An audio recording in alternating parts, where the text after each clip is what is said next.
بیٹھ کر بغیر نوٹس کیے نااہلی جو ہے کر دینا، یہ ظاہر ہے کہ ایک معمول کی بات نہیں لگتی۔ سر اپیلیں جلدی لگ جائیں گی کیونکہ جمشید جلسی صاحب کی ابھی تک جو باہر ٹریول کر رہے ہیں، تو اس سے سلمان راجہ صاحب پیش ہو گئے،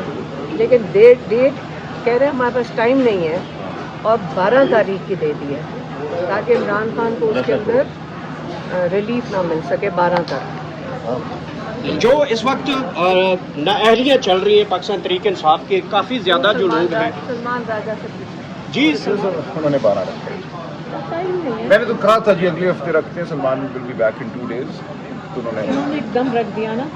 وہی میری کل بات ہوئی ہے سلمان صدر سے، وہ کہتے ہیں کہ ابھی پرسوں تو وہ کہتے ہیں میں نے فائل کی ہے سپریم کورٹ میں، ایک دن میں تو کبھی نہیں لگتا، اینڈ ہی سیز میں نے آ جانا تھا واپس سیٹرڈے تک۔ انہوں نے ایک دن کے نوٹس پہ رکھ دیا نا، تاکہ پھر 12 تاریخ 2 ہفتے کے بعد جاتی ہے۔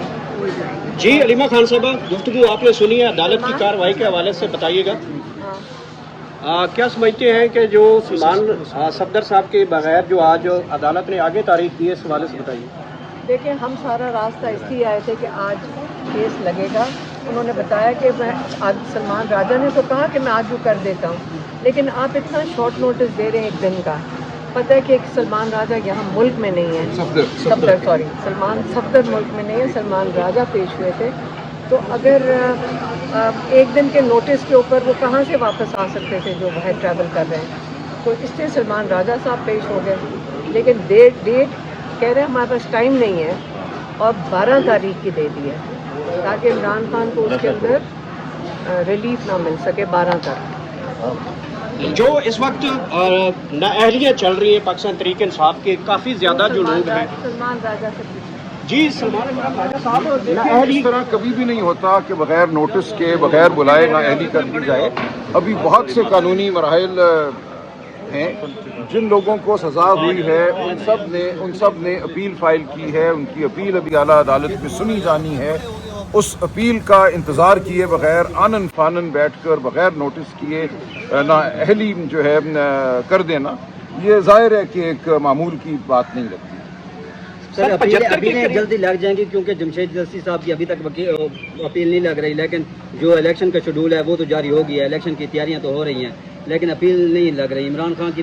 اپیل لگنے میں دیر لگی، تو ایسی اپیل وغیرہ آپ کو ہے؟ دیکھیں اپیل ایک دن پہلے بھی لگ جائے اور اس میں ہمیں ریلیف مل جائے تو الیکشن رک جائے گا، تو ہمیں بہت امید ہے کہ یہ اپیلیں لگیں گی، ان کو لگنا چاہیے۔ آج آپ نے دیکھا عمران خان صاحب کی اپیل ایک دن میں لگ گئی، سلمان صفدر صاحب ملک سے باہر تھے جنرل ایڈجرنمنٹ پہ، انہوں نے 2 دن میں واپس آنا تھا لیکن یہ جلدی لگ گئی۔ بہرحال ہم ان اپیلوں کے لیے بھی بالکل کوشش کرتے رہیں گے کہ ان کو لگایا جائے تاکہ ان میں جو نااہلی ہوئی ہے اس کو ختم کیا جائے، ان سزاؤں کو معطل کیا جائے۔ سر جو تحریک کے حوالے سے کل عمر ایوب صاحب نے یہ کہا ہے کہ جو تحریک کا اعلان وہ محمود اچکزئی صاحب کریں گے، یہ عمران خان صاحب کا فیصلہ ہے کہ وہ لائحہ عمل کا اعلان کریں گے؟ جی ایسا ہی ہے، عمران خان صاحب کا یہ حکم ہے کہ تحریک جو ہے ہمارا جو اتحاد ہے برائے تحفظ آئین اس کے تحت چلے گی، اور اس اتحاد کے سربراہ محمود خان اچکزئی صاحب ہیں، تو اس میں کوئی اچنبے کی بات نہیں ہے، اس میں ہم شامل ہیں، ہماری جماعت ظاہر ہے سب سے بڑی جماعت ہے، اور ہماری جانب سے اسد کیسر صاحب سیکرٹری جنرل ہیں اس تحریک کے تحفظ آئین کے، تو جو بھی بات ہوگی ان کی مشاورت سے ہوگی اور ہم مل کر آگے بڑھیں گے۔ اچھا سلمان اکرم راجہ صاحب، 75 آپ کے پارلیمنٹیرینز ہیں جو کہ مختلف مقدمات میں ہیں، یہ سزائیں سنانے کا سلسلہ اور نااہلیوں کا سلسلہ شروع ہو چکا ہے، اگر یہ 75 آپ کا نمبر جو ہے وہ معطل ہو جاتا ہے، نااہل ہو جاتے ہیں، تو آپ لوگوں کی پھر اسٹریٹجی کیا ہوگی پاکستان؟ دیکھیں یہ پارلیمان تو اپنا وقار پہلے ہی کھو بیٹھی تھی، پہلے دن سے ہی جو ہوا 8 فروری کے بعد جس طرح رزلٹ مرتب کیے گئے 9 فروری کو، اس کے بعد سے کوئی اعتبار وقار تو ہے ہی نہیں۔ اب اگر اس عمل کے ذریعے مزید ہمارے ممبران کو جن کو منتخب پھر بھی ہونے دیا گیا تھا ان کو باہر کیا جاتا ہے تو اس پارلیمان کی کیا ساکھ رہے گی؟ ہم ظاہر ہے اپنا مقدمہ پاکستان کی عوام کے سامنے رکھ چکے ہیں، پاکستان کے عوام جو ہیں وہ سب سے بڑی عدالت بھی ہیں اور سب سے بڑی پارلیمان بھی ہیں۔ جی